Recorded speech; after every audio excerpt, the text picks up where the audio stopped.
Okay, they updated the articles on the final exam essay.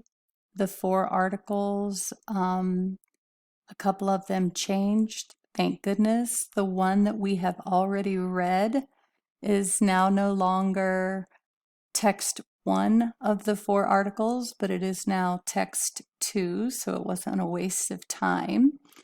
But we have a different text 1. So this is the revised version.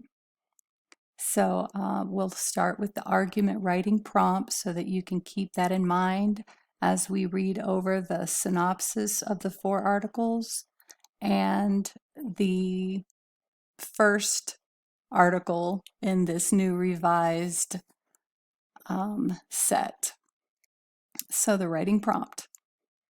The MacArthur Foundation announced it will award $100 million to an organization that will use the money to solve a pressing social problem in a lasting and meaningful way. In the texts below, various community members expressed their views about this new MacArthur grant. Based on the collection of texts, to what extent does money influence social change?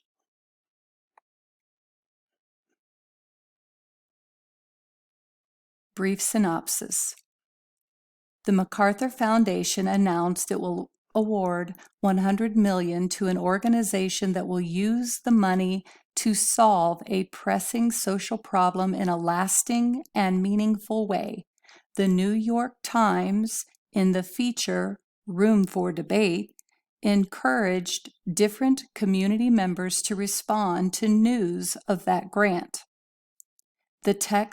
These texts are presented in alphabetical order by the author's last name.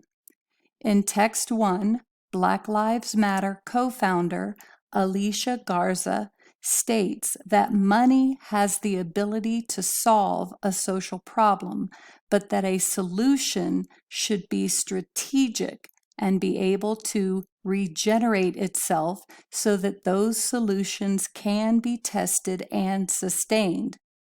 In text 2, Harvard professor Steven Pinker argues that the creative infusion of cash could alleviate social problems. However, mindsets and the moral psychology around money need to shift in order for this to happen. I won't read the rest of the synopsis until we get to texts 3 and 4. So now let's take a look at our new text 1. Text 1. Fund locally developed, culturally relevant services.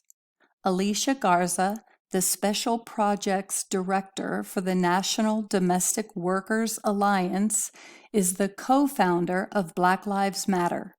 Originally published in the New York Times on June 2, 2016. Paragraph 1. If I had $100 million to put toward a social problem, I would focus on trauma in Black communities, making sure that there are locally developed, culturally relevant services and supports for the psychological trauma our communities are experiencing and, undoubtedly, passing on to the next generation. Paragraph 2. But any investment made in solving a social problem should somehow regenerate itself so that those solutions can be tested and sustained. Solving social problems requires being strategic about where resources are deployed. Often, the best approach is to invest in local infrastructure and community-led approaches to ensure that the solutions are being generated by the people who are affected by that problem. They know best why the problem exists and what needs to happen in order to solve that problem. And paragraph 3. Too much of the time, money being thrown at problems looks like advertising campaigns, not grassroots community engagement. People who are being impacted by social problems spend a lot of time thinking about solutions. We should empower them to innovate and create.